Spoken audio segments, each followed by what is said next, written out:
while I'm gone? I always do that. I'm just kidding. Yes, I do. I've had a fair amount of success in my professional life, not so much on my personal life.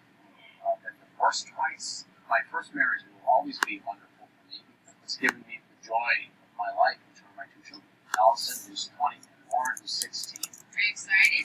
I'm nervous. That's funny. Going undercover for my dad will be tough because of his personality. My dad's very goofy. Usually the center of attention, so hopefully it'll work out, but I think it'll be tough. I want to go undercover because the business of golf is really at a difficult time. Since 2000, sales overall in our industry are down about 15%.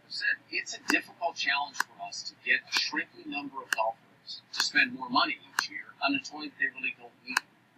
And as CEO, I need to get out there and figure out what we can do better in every aspect, from sales, production, to shipping, in order to see improvement in our revenue. Don't blow your cover. I won't. Good luck.